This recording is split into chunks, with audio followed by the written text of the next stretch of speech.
El sol apenas se había levantado sobre el campamento, y el aire ya estaba impregnado del olor a vino agrio, humo y polvo. Por el suelo resonaban sordamente cuencos de madera. Miles de hombres comían en silencio, como si estuvieran ante una ejecución. En esos momentos no solo se decidía el destino de la batalla, se decidía el destino del propio imperio. Pero, ¿qué comían exactamente antes de la batalla? ¿Qué llenaba sus cuerpos de una fuerza capaz de soportar marchas de 20 kilómetros y combates cuerpo a cuerpo donde cada segundo era un paso hacia la muerte?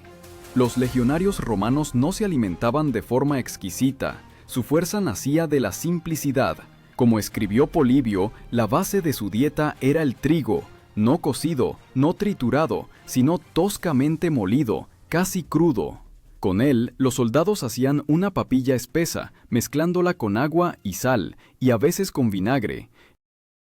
Esta bebida se llamaba posca, una mezcla espesa y agria que el hombre moderno probablemente no podría tragar sin asco. La posca, así se llamaba este líquido nutritivo, les servía de desayuno, almuerzo y cena. No solo saciaba, sino que también protegía de la sed en el calor. En esencia, era una bebida energética antigua, rica en carbohidratos, que retenía el agua en el organismo. Los historiadores señalan que los romanos creían, cuanto más simple la comida, más pura la mente.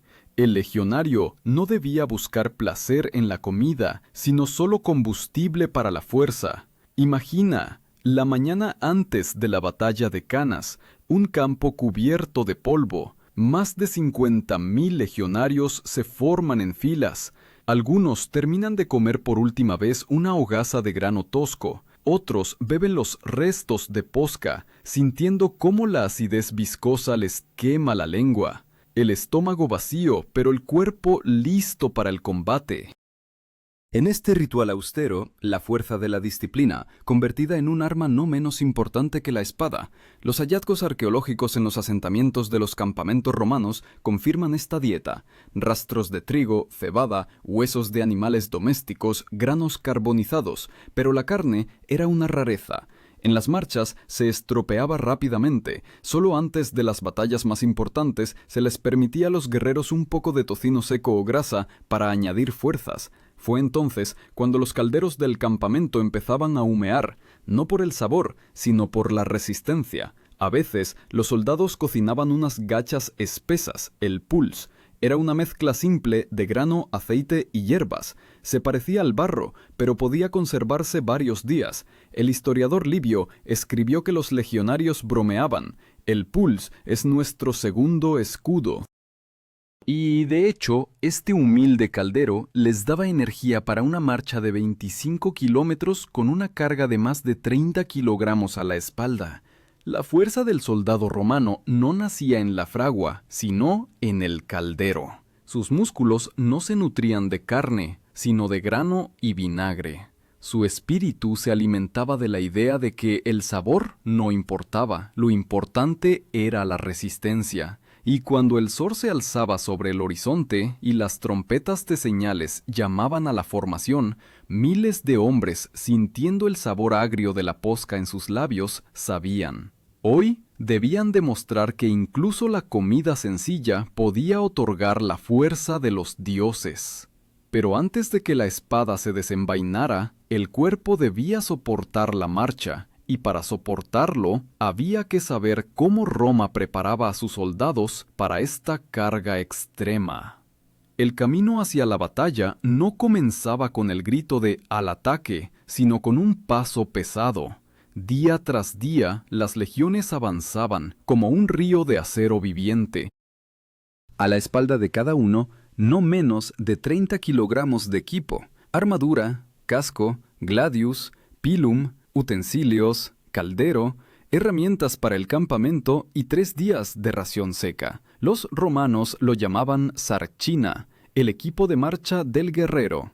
En él había todo lo necesario para la vida y la muerte. Esta carga oprimía los hombros, rozaba la piel, se clavaba en los músculos, pero nadie se quejaba, porque la sarcina no era solo una carga. Era un símbolo de independencia.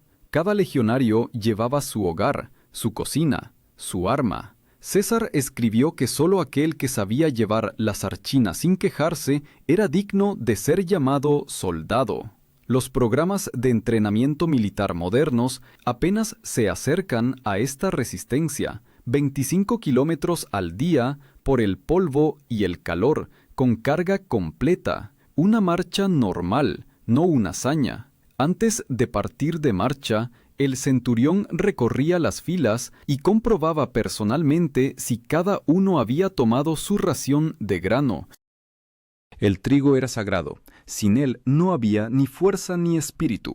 Se entregaba estrictamente, según una medida conocida como modío, unos 8 litros por semana. El soldado debía moler el grano él mismo entre piedras, hornear tortas o cocer el pulse. Este proceso no solo saciaba, sino que también sintonizaba las manos que molían los granos como si recordaran la tierra por la que debían luchar.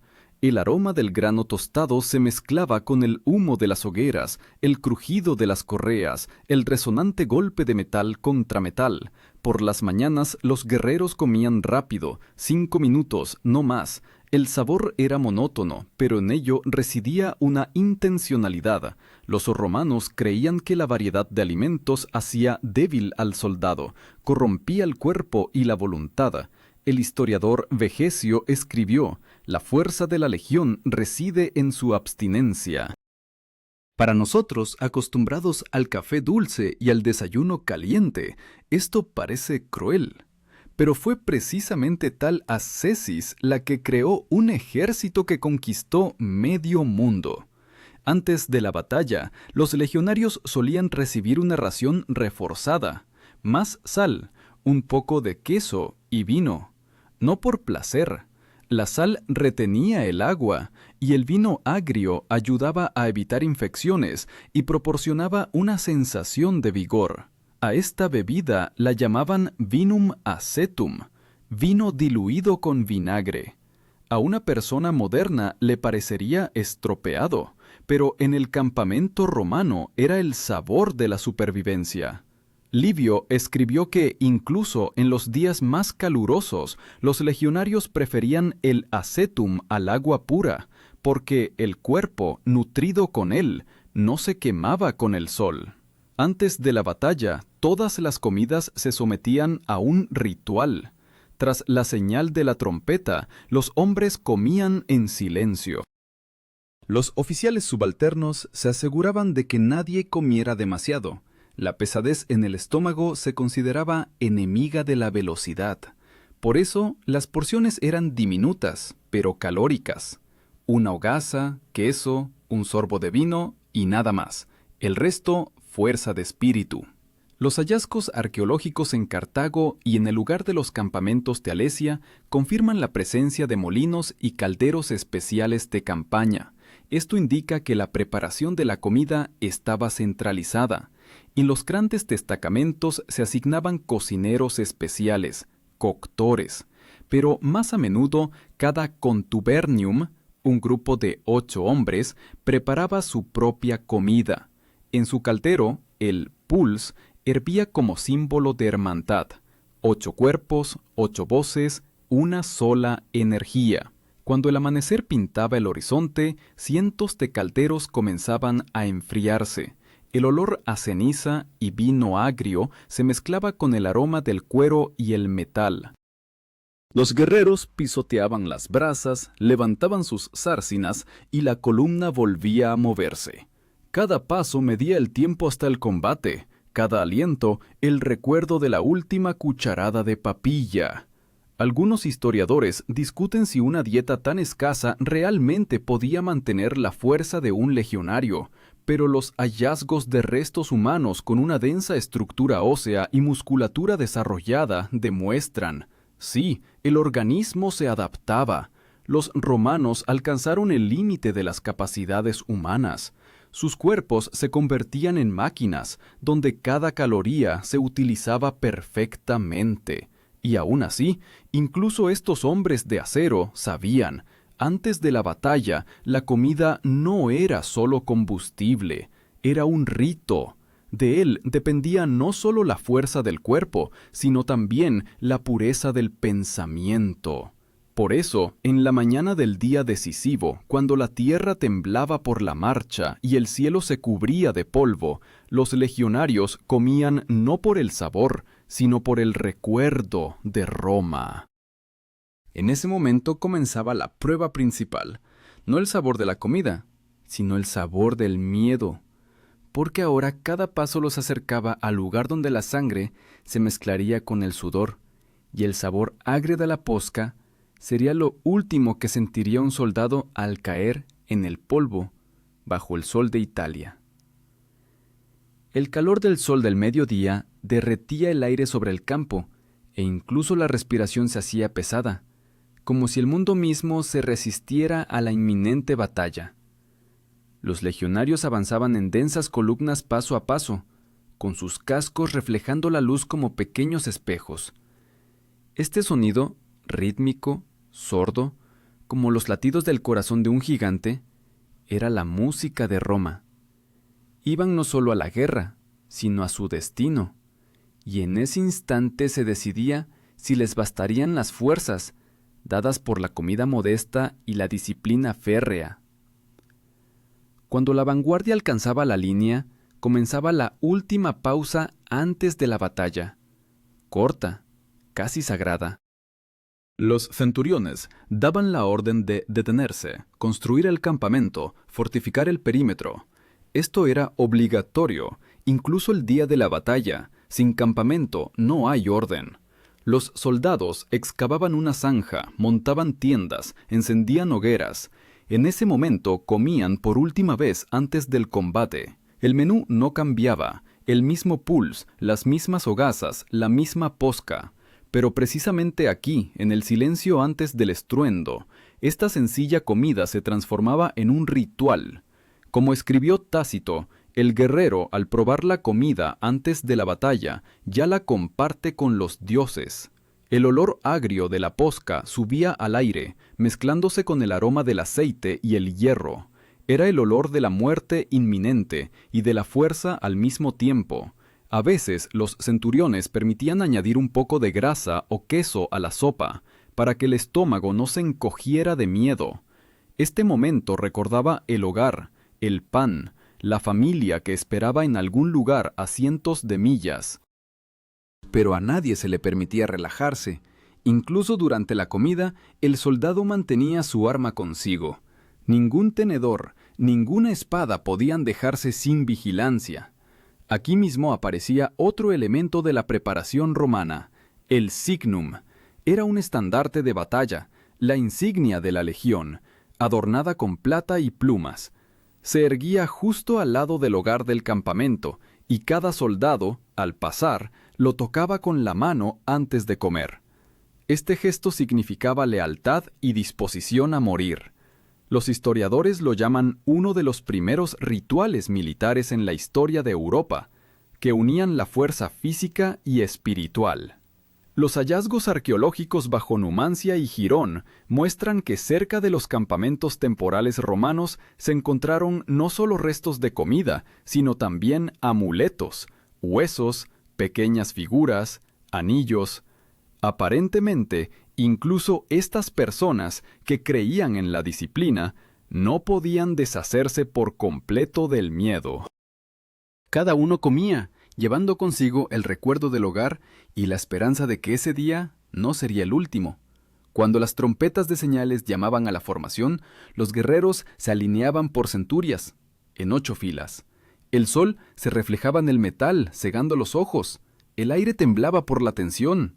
Y entonces un hombre salía al frente, el legado, comandante de la legión. Su discurso era corto, pero cada palabra quemaba los corazones. No hablaba de gloria, hablaba del deber, de que Roma no toleraba la debilidad, y en algún lugar profundo, bajo el miedo y la fatiga, estallaba la furia. Justo antes del enfrentamiento, los guerreros realizaban otro antiguo ritual. Se rociaban la cara y las manos con vinum acetum. Se creía que esto purificaba el cuerpo y ahuyentaba los malos espíritus. En realidad, el ácido eliminaba el olor a sudor y enfriaba la piel, pero para los soldados no era simplemente un medio de higiene, era un acto de purificación antes de la muerte. Polibio escribió que fue en ese momento cuando la legión se transformó de una multitud de hombres en una sola máquina, sin conversaciones, sin bromas, solo la mirada al frente y el suave silbido del viento entre las lanzas. La formación compacta llamada manípulo avanzaba como un eslabón de una cadena. Cada uno conocía su lugar, cada paso estaba pulido. Y aún así, a pesar del férreo entrenamiento, los cuerpos de estas personas seguían siendo humanos. Sus músculos temblaban de fatiga, los estómagos se contraían por la papilla agria, la garganta les quemaba por el sol, pero el miedo cedía el paso a una extraña calma, porque sabían, todo lo que se podía hacer ya estaba hecho. La comida, comida. Los rituales, cumplidos. Las órdenes, dadas. Ahora solo quedaba avanzar. Cuando sonó la primera señal de trompeta, el aire pareció explotar. Los escudos se levantaron, las lanzas bajaron. Y entonces, aquel que poco antes masticaba una hogaza seca, se convertía en parte de una máquina imparable.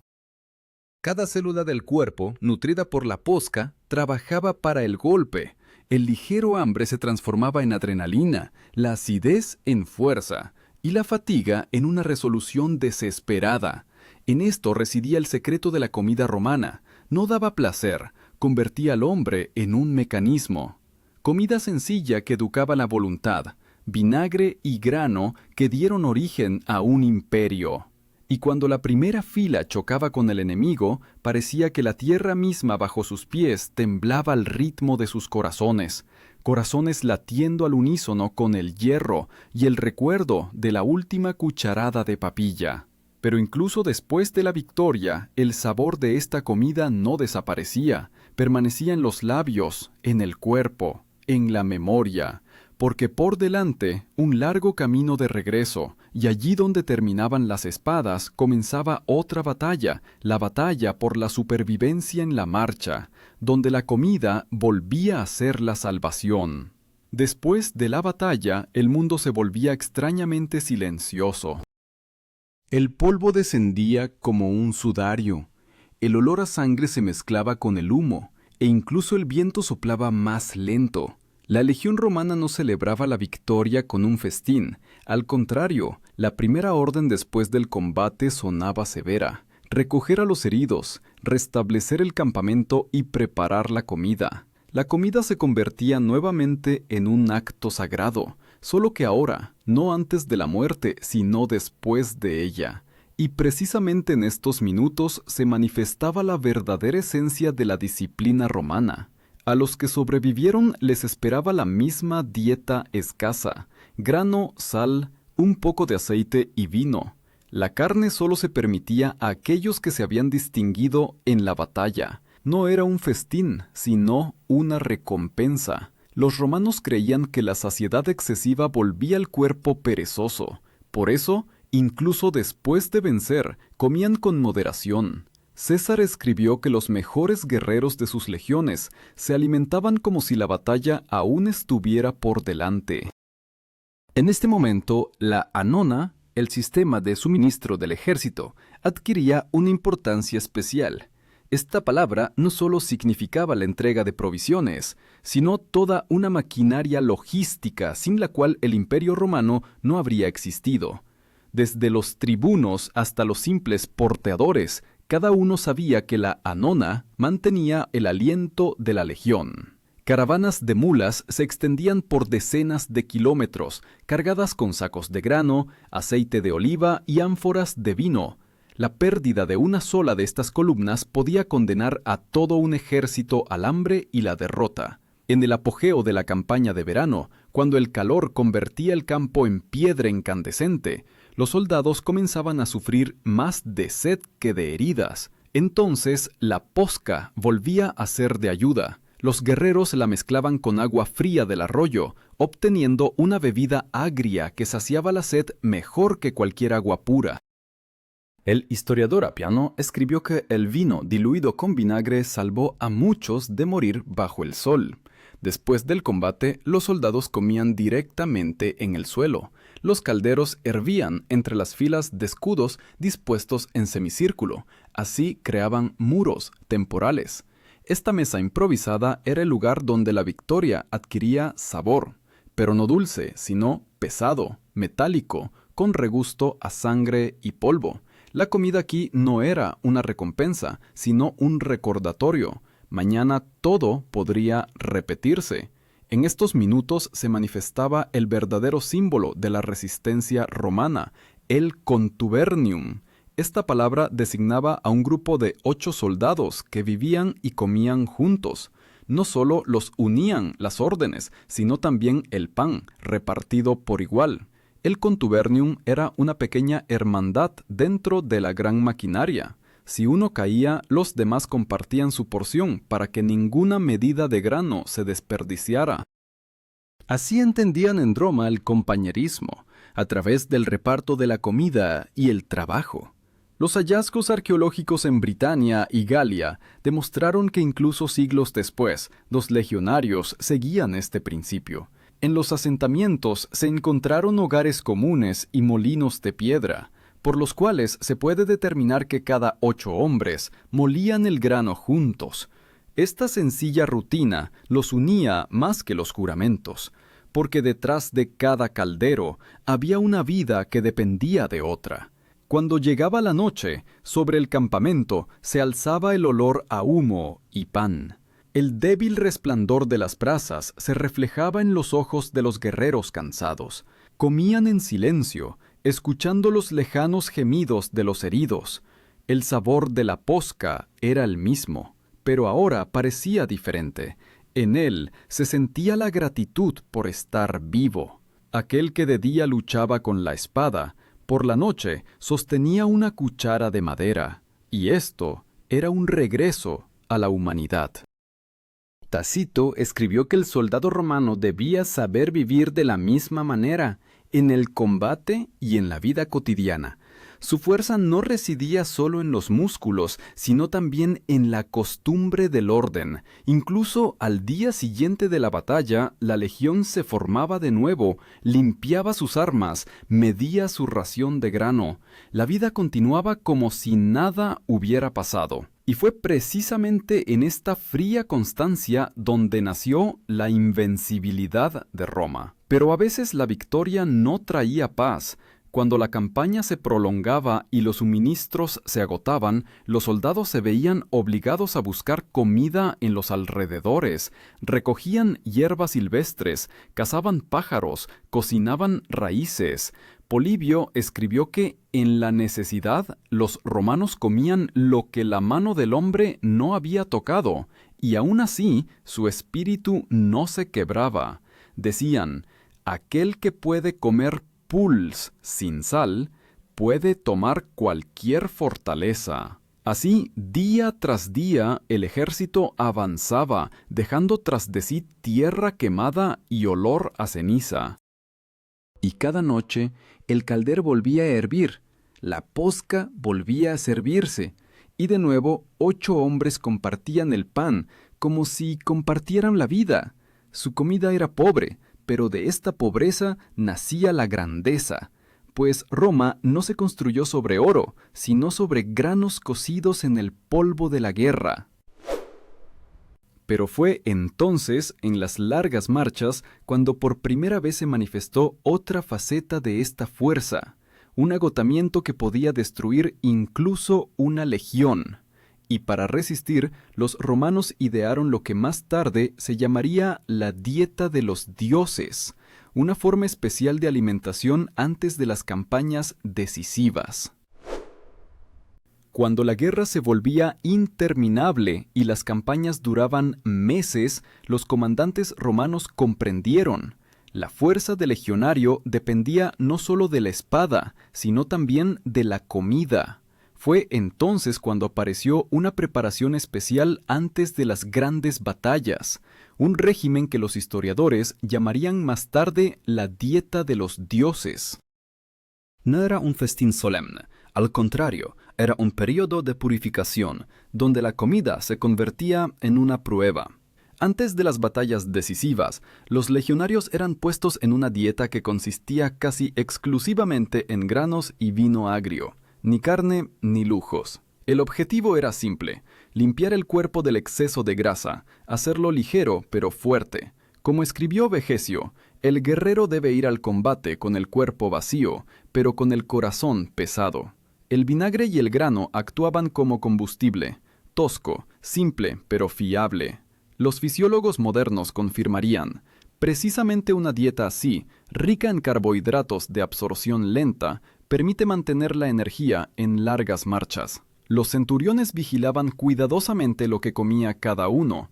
Cualquier intento de conseguir carne a escondidas se consideraba una manifestación de debilidad. Al infractor se le podía privar de parte de la ración o incluso castigar con latigazos. Pero la mayoría de los soldados ni siquiera lo intentaba. Para ellos, la comida era una continuación de la disciplina, parte del orden interno, donde cada trozo de pan recordaba el deber. Antes de la batalla de Alesia, sobre la cual el propio César escribió, los legionarios comieron durante semanas solo trigo y pulse. El suministro estaba al borde del colapso. El enemigo los rodeaba. Pero el espíritu del ejército no decayó. Los guerreros bromeaban, diciendo que un romano puede luchar con el estómago vacío si tiene un puñado de grano.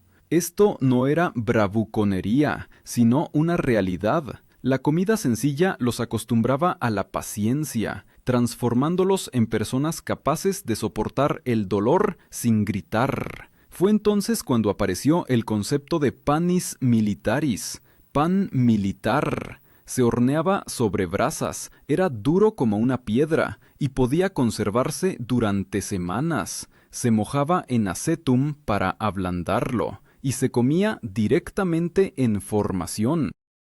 En esencia, era el prototipo de la ración seca moderna. Los arqueólogos encontraron tales hogazas en Pompeya y en los fuertes romanos de Britania, grisáceo-marrones, con una corteza bien cocida y olor a humo. Sobrevivieron siglos como un recordatorio de lo que alimentó la fuerza del imperio. La comida del legionario era un temple, no solo físico, sino también espiritual. Cada trozo de pan, una promesa a sí mismo de no rendirse. Cada sorbo de vino agrio, un recordatorio de que la vida es corta y Roma es eterna. Y cuando al amanecer el ejército se formaba en orden de batalla, esta energía interna se sentía en cada movimiento.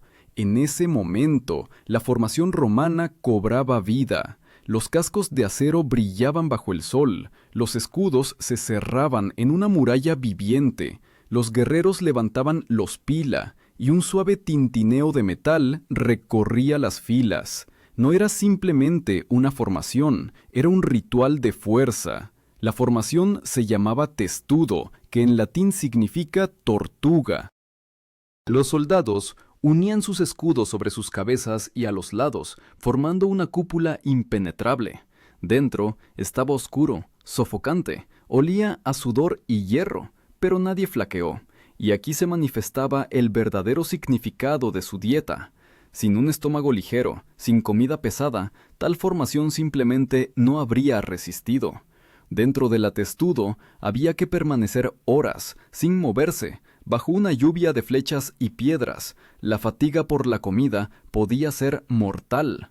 Por eso, los romanos comían de tal manera que estuvieran preparados para esta prueba. La comida y la táctica se fusionaban, convirtiéndose en un arma. Tácito señaló que los ejércitos romanos podían soportar operaciones continuas durante más tiempo que cualquier oponente, precisamente debido a su alimentación. Su energía no dependía de las reservas de carne o los suministros del mercado. Podían marchar durante semanas, alimentándose de granos y sal. Esto los hacía impredecibles e invulnerables. La noche antes de la batalla, en el campamento reinaba un silencio especial. Los guerreros se sentaban junto a las brasas, partían el pan, lo mojaban en vino. Algunos susurraban oraciones, otros afilaban sus espadas.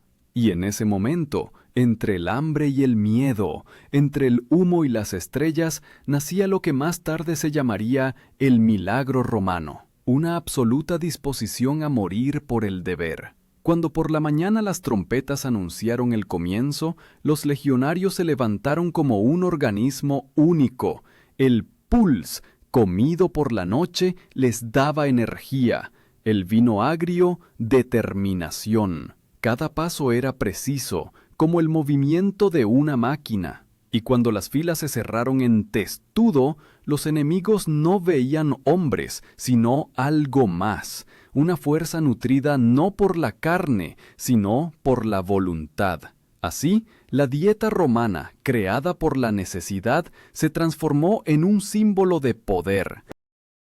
Pero después de la gloria venía una nueva etapa, el regreso a casa, cuando los guerreros probaban por primera vez en meses la comida ordinaria. Y fue entonces cuando se daban cuenta de que el sabor de la victoria no era un festín, sino el recuerdo del simple grano que les había dado la inmortalidad. El regreso de la campaña era el momento más extraño para un legionario. El cuerpo se había acostumbrado a las privaciones, el estómago a la comida escasa y el alma a la constante ansiedad. Y de repente, el olor a pan fresco, aceite de oliva, carne asada.